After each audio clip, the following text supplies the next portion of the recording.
Hello everybody, welcome back to the MattVidPro AI YouTube channel. This past week has been insane for the AI space, and I think it speaks volumes for what we're going to see in 2025 in regards to AI progress. I'm going to be giving you guys as much information as I can today. I can't cover everything because this video would just be far too long, but there is plenty to talk about. First up here, folks, I want to talk about O3 Mini. It's an upcoming model, as I'm sure you guys know, from OpenAI. It's in their thinking realm of models. O3 Mini is obviously smaller, cheaper, faster than the large O3 model, while not being as performative as that O3 model. But still, O3 Mini is supposed to be better than OpenAI's O1 model. This post right here from Smokeaway, who typically is known for having pretty good insider information into OpenAI, states that we are going to be seeing O3 Mini released on January 28th at 10 a.m. PT, which sounds pretty close. This could get pushed back further, we don't really know, but I think that this is a reasonable expectation. As you can see though, this post is just a little outdated from January 20th, where people in the comments were speculating about when Operator was going to release. Obviously, now we know Operator already is available for pro level ChatGPT subscribers. And we will be talking more about OpenAI's Operator in today's video. Next up, folks,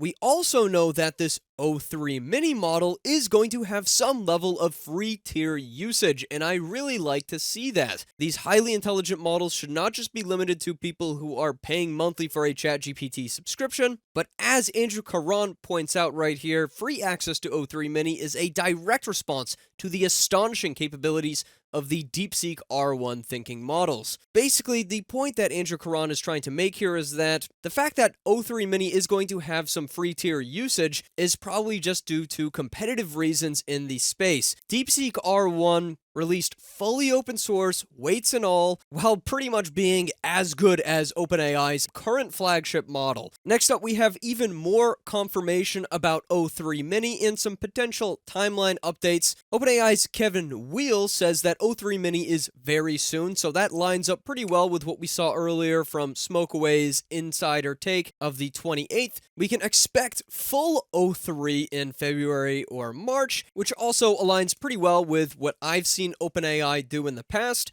AI agents or computer use agents are expected to arrive in Q1 of 2025. As we know now, OpenAI already released Operator in Q1 of 2025 to the pro ChatGPT subscribers, so we kind of already have these computer usage agents, but they are still very much in the early stages, so I think we could see a broader rollout of potentially better, more refined computer usage agents throughout the rest of 2025. And finally, OpenAI is already training the model that is coming after O3, and obviously, we expect that. Oh, and as always, folks, all of these posts are going to be linked down below if you want to dive a little bit deeper for yourself. All right, folks, continuing on with O3 Mini, Aidan Clark posts a quick little demo. Aidan Clark here is also a researcher at OpenAI. O3 Mini was able to generate this demo of a rotating square and a little yellow ball bouncing around inside of it in just 20 seconds, obviously through coding, which is really cool. And this was in response to a post where DeepSeek actually beat out O1 Pro for the same exact prompt, and you can see both of them don't do as good of a job as O3 Mini, which appears to be very telling at first. But in the comments here, we can see our friend Sean Ralston shows off what GPT-4 Omni was able to do. And it was honestly a pretty good demo. Maybe Sean Ralston just got lucky, or maybe there's more to the story. Either way, this isn't the last you're going to see of this yellow ball bouncing in a square demo today, so keep this one in mind. Next up, folks, we have a confirmation from OpenAI's Sebastian Bubek on how O1 reasoning came to be. There was no specific tactic given to the model, the O1 thinking model. Everything is emergent, everything is learned through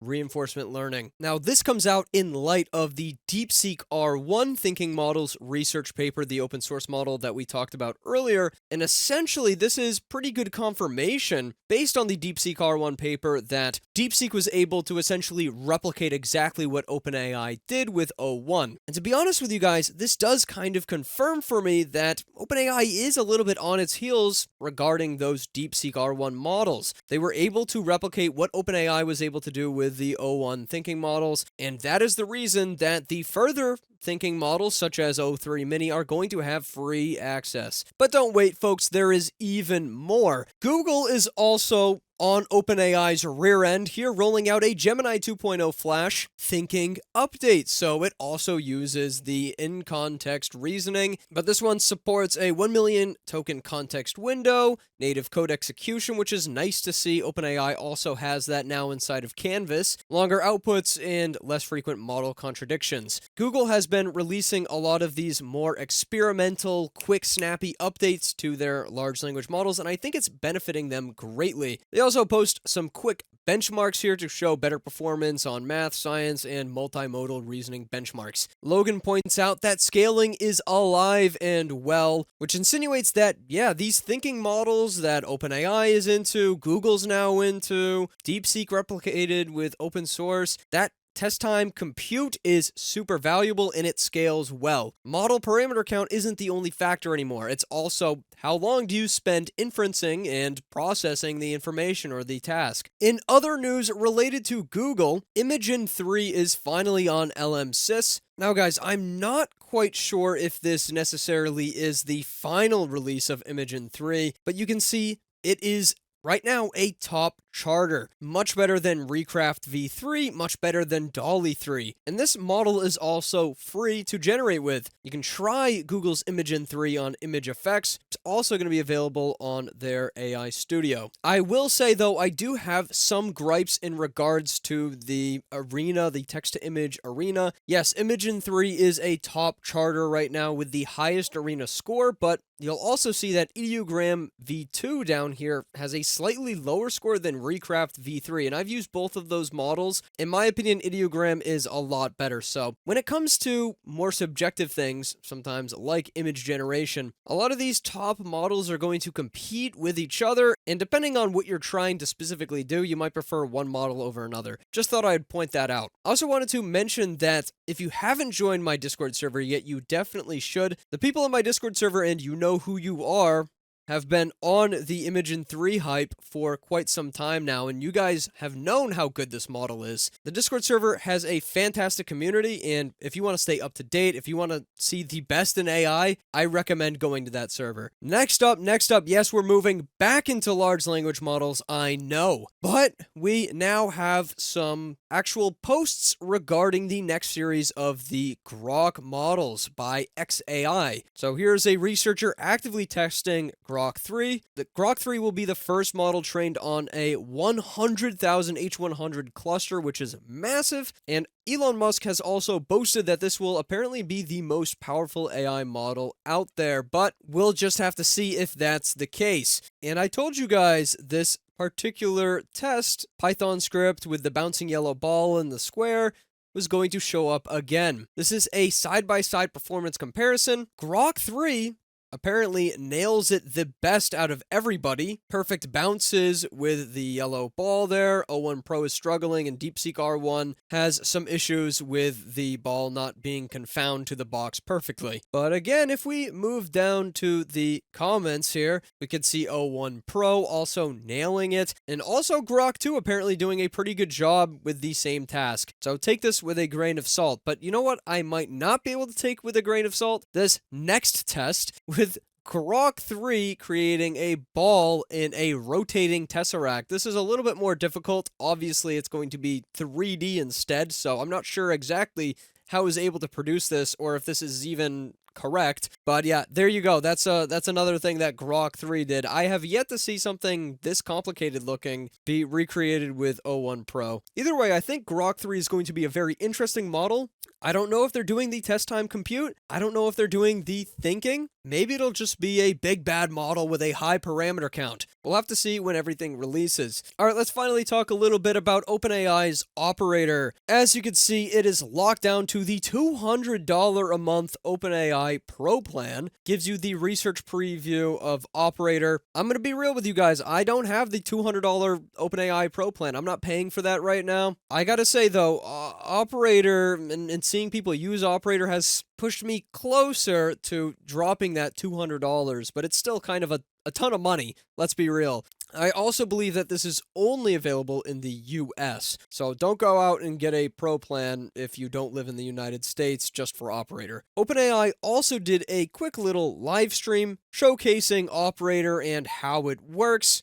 You've got your messages on the side, and then essentially it opens a virtual browser and clicks around. In this example, they're able to look up availability for a specific reservation at dinner for a specific time. It's able to do so. They also sent a simple grocery list through a image to the Operator model. They also just said, "I like Gus," which could really mean anything, but the model was smart enough to know that means Gus's market. The model in this case was actually able to use Instacart to go search for all of the items, add everything to cart, and prepare the order, which is pretty impressive, but I think there are some other AI agents that would be able to do this. Right now, the UI also allows you to take control at any point you want to make sure that Operator doesn't do anything you don't want it to do. Would be pretty annoying if it bought 10,000 eggs and you didn't need 10,000 eggs. They also have Operator picking out seats for a concert, which is pretty cool, specifying everything within a specific budget as well as you'd expect an LLM to do. I know I said I don't have access to Operator right now, and I'm not shelling out the $200, but there are some people who have, so let's hear what they have to say. First up, Matthew Berman, fellow AI YouTuber. Here are some things that he noticed after using Operator. Number one, it's kind of annoying to use it without your own browser because you're not logged into any of the sites that you use frequently, which is absolutely valid. That would also annoy me and is probably one of the main things that is preventing me from shelling out that $200. Logging into everything, especially with two-factor authentication, is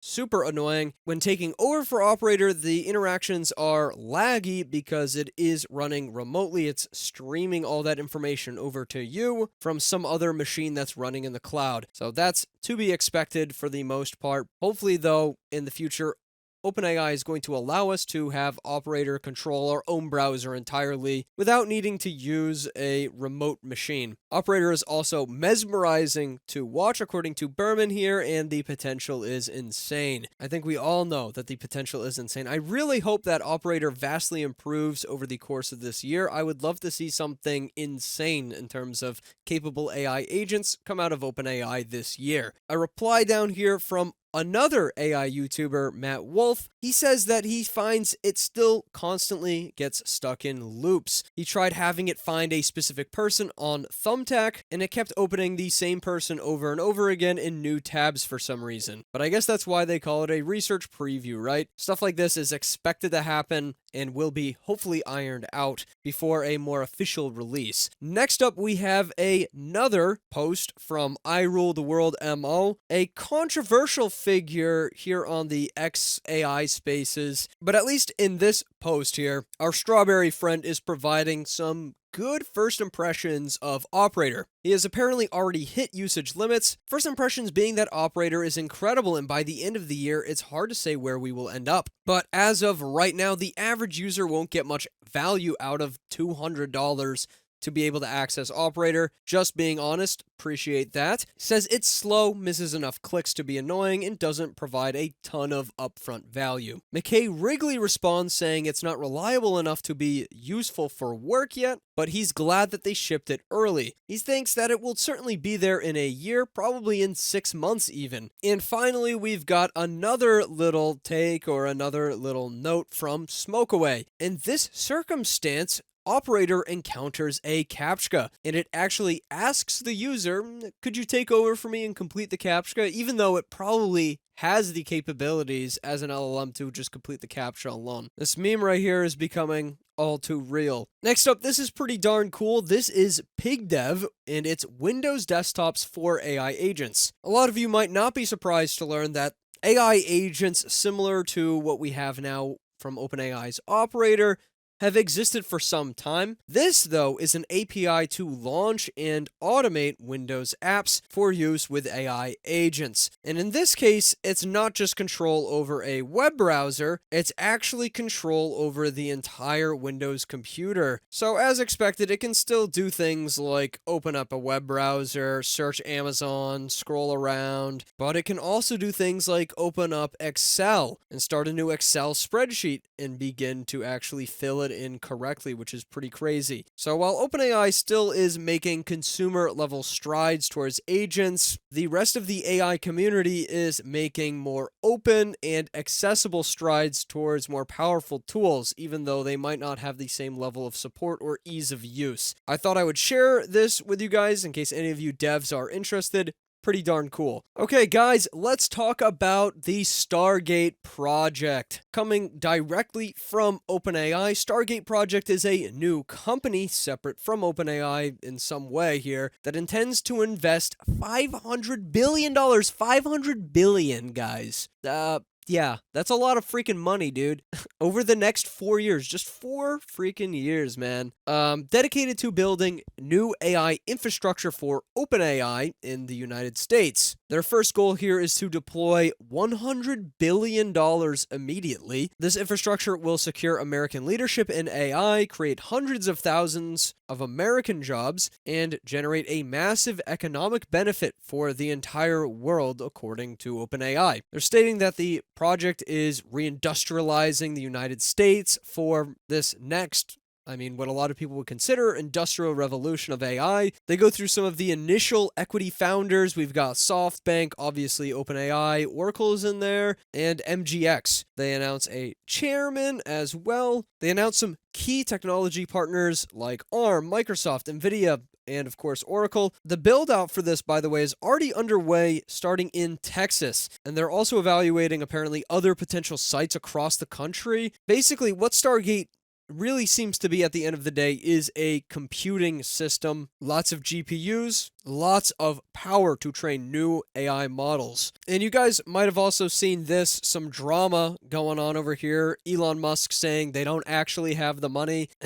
We move on here. He says SoftBank has under $10 billion secure. He has that on good authority. Sam Altman says he's wrong, invites him to come visit the site. He says it's great for the country. Marco here, AI and Design, makes a really good point, though, replying to Sam. Hey, if you're really doing this all for the country, all for the United States of America, why not bundle forces with all major AI players? Shouldn't it involve XAI, Google, Anthropic, etc.? And obviously, no, he's not going to do that, because OpenAI loses a huge competitive edge, but it does make Sam sound a little bit more hypocritical in regards to putting necessarily America first. It does seem like at the end of the day, it's sort of OpenAI first. I don't know. I don't like to get too deep into this kind of a thing. So let's turn this on its head. Let's bring a new perspective here. I'm going to read this from David Shapiro. This is his take on Project Stargate. He says, we are about to witness something that happens maybe once in a generation. The full might of American innovation, capital, and willpower focused like a laser on a single world-changing goal. And if the project is successful, that exactly is what this seems to be. He references this to the Manhattan Project, or what NASA achieved when Kennedy brought down the challenge of taking us to the moon. When America decides something matters and backs it with this kind of money, it just happens, period. And this time, we're not just shooting for the moon, we're reaching for something that will fundamentally reshape human civilization as we know it. And I actually absolutely agree with David Shapiro on this. The target couldn't be clearer. Build and deploy AGI, simple, elegant, and absolutely transformative. Shapiro goes on, though, to bring a point that everyone seems to be missing. It's not just about building the most powerful AI system in history, it's also about ensuring American technological dominance for the next half century as he predicts. 500 billion might sound like a lot of money, but what it's really buying us is a billion quote-unquote Einsteins that are working around the clock on every problem humanity has ever faced. One Einstein gave us relativity and fundamentally changed our understanding of the universe. But he says, what happens when you multiply that billion by a billion? Every single doctor gets unlimited cognitive resources for diagnosis and treatment. Every scientist gets an Einstein-level partner working on their research. Every economic challenge gets solved by super intelligent analysis. We're not going to just remove the intelligence bottleneck, we're going to shatter it, giving us plenty of overhead. And he makes a really good point. The first world wars were won with steel and manufacturing. The Cold War was all about nukes and economics, but this war is already over, and America won it with silicon and algorithms. China's entire IT infrastructure is about to look like a pocket calculator compared to what America is going to build in Texas. I don't know, tell me what you guys think down in the comments below. I honestly agree pretty closely with David Shapiro's take on this. If the money can be secured, and some part of me does feel confident about it, specifically because it is tied to this brand new administration we just got here in the United States, it could put a serious dominance in the United States for leading the entire world in AI. If they are successful, though, and they do put super intelligence into the hand of every doctor, every scientist, even the average Joe like me or you, what happens next? That is the big question. Anyways, for the sake of time, I'm going to move on to my next take. Matt Wolf comes in with some random thoughts regarding Stargate Project. Mr. Wolf has a keen eye for red flags. He points out that Mark went on Joe Rogan and said that he was in closed-door meetings and the government basically said, don't build an AI, we've got our companies we're working with and there won't be room for others. He's paraphrasing, but that was essentially the message at the end of the day, and I have seen that specific clip, and I do remember that and can vouch for it. Matt Wolf is now wondering if this is specifically what he was referring to. He's wondering if there's been plans for months for OpenAI to be the one true king and to have the serious competitive processing power resources to be that AI king. Matt Wolf also wonders if this is the reason that a ton of people left OpenAI last year. Did they see this? People ask, why would so many leave on the brink of AGI? I can't blame Wolf here. It does sound like a logical reason to step away from a company. If they're cozying up to all the three-letter agencies, and you don't want to be associated with that, it seems like a pretty good reason to get out and move on to one of the many other people or businesses that will pay you hefty amounts of money to focus on AI research. Wolf also points out that Oracle was founded to service CIA contracts. He says to this day, Oracle still works closely with government agencies, and it's interesting that they are attached to this project. Wolf also makes the great point that OpenAI now has the backing of the US government, and now will be able to better steer regulations in whatever direction that fits them best. He's saying that we might no longer wonder whether or not Google or Anthropic or X will ever catch up to OpenAI. It's sounding like the answer might be from here on forward, no. Wolf swears up and down, I'm not an AI doomer. We know Mr. Wolf. He's just putting some pieces together and thinking out loud. I thought that this perspective, overlapping the previous perspective from Mr. Shapiro, would bring a good two-sided argument to this. I really want to hear your thoughts down in the comments below. This is a big deal. I know it's a little bit more political, it's a little bit more economic. Some of you might not be as interested, but it has huge implications for the future. Here's my thoughts though. Competition is going to breed innovation for everybody, right? That's why I'm a huge fan of the Deepseek R1 model. I don't care if it comes from China. It's going to push American companies like OpenAI or Anthropic to do better. And when they do better, they're going to provide more value for us, the consumer. Now, if we are to believe OpenAI in regards to the Stargate project, $500 billion in 4 years to build AI infrastructure is insane. And if it is going to be allocated to just OpenAI, well, that gives them, kind of a monopoly, which is not good for the consumer. But I still believe in the world. I still believe in other American companies. And I believe that OpenAI does not have to be the sole winner here. This Stargate announcement should be a wake-up call, a serious wake-up call to China to dig their heels in and actually go all in on AI, man. Because if you want to win, it's looking like the price tag is around $500 billion. Monopolies are also illegal in the United States of America, but obviously, that is its own can of worms. I want to see AI built at an acceleratory rate, but I want to see it done with competition, not just one company ruling over everybody else and having way better AI than everybody else. Especially considering OpenAI doesn't release anything open source anymore. Alright guys, I am going to cut off this particular news video here. I do have other things that I want to talk about. However, I think I'm going to save them for early next week. So be on the lookout for that. We're going to have topics like a brand new AI music generator. We're going to have topics like 11 Labs coming to desktop, Netflix actually doing some research and building an AI animator that looks really good, Kling elements, and Perplexity updates. So probably that and more coming early next week. Also, yes, now the embargo is lifted in regards to the RTX 5090, so I'm going to put some sort of a video together. I don't know if it's going to be a super benchmarky scientific review, but I've already been running models locally on the RTX 5090, like the Deepseek R1 models, and it is blistering, man. It's insane. So yeah, expect a video on the RTX 5090 and what it can do locally soon. I think that's going to cover it for today. Like and subscribe. I'm doing my best. Things are super busy right now. I'll see you in the next video. Goodbye, guys.